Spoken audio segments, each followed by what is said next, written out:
मुझे कहते हुए बहुत दुख है कि पिछली सरकार ने,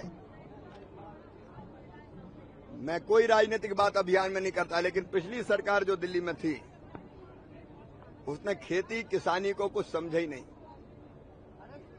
सारी योजनाएं मैं कह के थक गया कि भाई दिल्ली के किसानों को इन योजना का लाभ दो। मैं नाम बता रहा हूं, प्रधानमंत्री अन्नदाता आय संरक्षण योजना आशा, इसके तहत ठीक दाम देने की योजना केंद्र सरकार की थी, दिल्ली में लागू नहीं हुई। मूल्य समर्थन योजना, कीमत घट जाए, वो यहां लागू होनी थी, दिल्ली में लागू नहीं हुई। एक मूल्य घाटा योजना, अगर कोई कीमत बहुत कम हो जाए तो जैसे हरियाणा में बीज का अंतर, जितनी कीमत समर्थन मूल्य से कम होती सरकार दे देती है, वो दिल्ली में लागू नहीं हुई। एक MIS योजना है, बाजार हस्तक्षेप, वो यहां लागू नहीं हुई। राष्ट्रीय कृषि विकास योजना के 9 घटक, वो 9 के 9 घटक, जैसे मैं उदाहरण के तौर पर बताऊं कि अगर किसी को ड्रिप इरिगेशन के लिए स्प्रिंकलर लेना है, माइक्रो इरिगेशन के लिए, पर ड्रॉप मोर क्रॉप के लिए ड्रिप लेना है, स्प्रिंकलर लेना है, सरकार सब्सिडी देती है। सरकार ने योजना लागू नहीं की।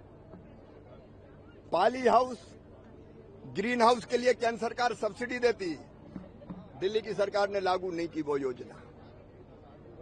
नए बाग लगाने के लिए हम सब्सिडी देते हैं, दिल्ली में लागू नहीं की उनने। पुराने बागों के जीर्णोद्धार के लिए सब्सिडी है, दिल्ली में नहीं की लागू।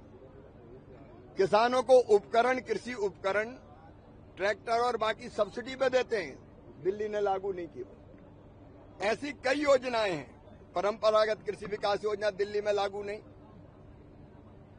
प्रधानमंत्री फसल बीमा योजना लागू नहीं की, क्योंकि राज्य सरकार करती, तब केंद्र सरकार राज्य सरकार के आग्रह पर करती है। तो दिल्ली के किसानों का यह दुर्भाग्य था।